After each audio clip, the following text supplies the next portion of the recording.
అలానే మీ పిల్లలు ఎంతమంది? 2 పిల్లలు. నమ్మకంతో వచ్చారు. చెప్పు నీ పేరు, ఇంటి పేరుతో సహా చెప్పు. నా పేరు ఎం వెంకటేశ్వరరావు అండి. విజయవాడలో టెంట్ వేస్తారు. టెంట్ వేసాక తర్వాత నొప్పి వచ్చి ఆపరేషన్ చేయాలి, 7 లక్షల దాకా అవుతాయి అన్నారండి. అంటే అంత చూసుకొని ఇంకోసాటికి వెళ్ళాము. వెళ్ళాక మళ్ళీ అక్కడ కూడా ఇక్కడ కాదు వల్ల కాదు, వేరే సాటి ఎక్కడ చూపించుకోండి అన్నారు. అంటే ఇంకా ఏ గవర్నమెంట్ హాస్పిటల్కి వెళ్ళామని గుంటూరు వచ్చాము. వచ్చాక సార్ దగ్గర జాయిన్ చేయించుకున్నాం. నాకు ఒంట్లో బాగానే ఉందండి, అంత వ్యాపారంలో బాగా. ఏ ఊరి నుంచి వచ్చారు? ఇబ్రహీపట్నం అండి, విజయవాడ దాటి ఇబ్రహీపట్నం. వెంకటేష్ సహకరించిన ప్రతి ఒక్కరికి పేరు పేరున మనం కృతజ్ఞతలు తెలియజేద్దాం.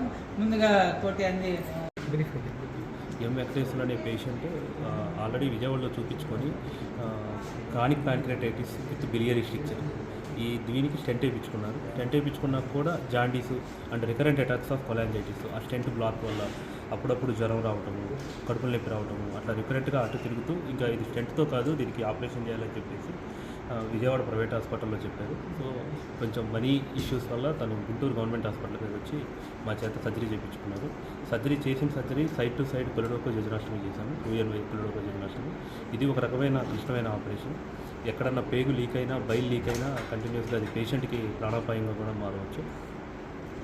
ఆపరేషన్ అయిపోయినాక 5వ రోజే రికవరీ అయిపోయారు. 6వ రోజు నుంచి మంచిగా ఫుడ్ తీసుకుంటున్నారు. అంత పేషెంట్ ఈరోజు డిశ్చార్జ్ చేస్తున్నారు.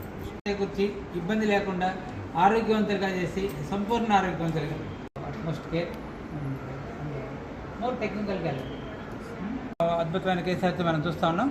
జాండీస్ అంటే కామెర్లు అయితే మాత్రం ఇవాళ మా ప్రజల్ని ఆందోళన కలగజేసే ఒక తీవ్రమైన జబ్బుగా తీసుకుంటూ ఉంటాం. మనం చాలామందికి కామెర్లు ఎందుకు వస్తాయంటే ఇన్ఫెక్టివ్ హెపటైటిస్గా తీసుకోవాలి. ఇన్ఫెక్టివ్ హెపటైటిస్ తిన్న ఆహారంలో హెపటైటిస్ ఏ వలన వచ్చే జాండీస్ ఎక్కువ వస్తూ ఉంటాయి. ఇక రెండోది హెపాటిక్ ఫెయిల్యూర్ అంటే ఆల్కహాల్ తీసుకుని కానీ డ్రగ్స్ వలన కానీ వీళ్ళ వలన వచ్చే హెపాటిక్ ఫెయిల్యూర్ జాండీస్ ఎక్కువ ఉంటాయి. బట్ సర్జికల్గా వచ్చేటప్పటికి most difficult part of jaundice అనేది అబ్స్ట్రక్టివ్ జాండీస్గా తీసుకోవాలి. మనకి వెంకటేశ్వర్లోనే ఇబ్రహీంపట్నం నుంచి వచ్చారు.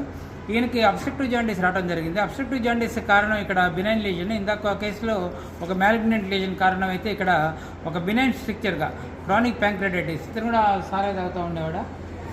బాగా ఆల్కహాల్ తీసుకొని ప్యాంక్రియాటైటిస్ వచ్చి రికరెంట్గా ప్యాంక్రియాస్ దెబ్బతిని, ప్యాంక్రియాస్ దగ్గర ఉన్న కామన్ బైల్ డక్ట్ సిబిడి నాళం దెబ్బతిని అది కూడా మూసుకుపోయి కామెర్ రావడం జరిగింది. ఈ కామెర్లకి టెంపరీ సొల్యూషన్గా స్టెంట్ వేస్తారు, కానీ అది టెంపరీగానే ఉంటుంది. కొంతకాలంతో వాళ్ళు మళ్ళీ అది బ్లాక్ అయ్యే అవకాశం ఉంటుంది. అప్పుడు ఒక్కొక్కసారి అవసరమైతే మెటాలిక్ స్టెంట్ కూడా వేస్తాం. బట్ ఫైనల్గా అల్టిమేట్గా ఏం చేయాలంటే ఒక సర్జికల్ ప్రొసీజర్ చేయాల్సిన అవసరం ఉన్నప్పుడు మన సర్జికల్ గ్యాస్ట్రెంటరాలజీ విభాగంలో ఉన్న అందే కోటి వెంకటేశ్వర ఒక అద్భుతమైన ఆపరేషన్ చేసి కొలిడోకో జుజునాష్టమి, RUNY కొలిడోకో జుజునాష్టమి అంటారండి.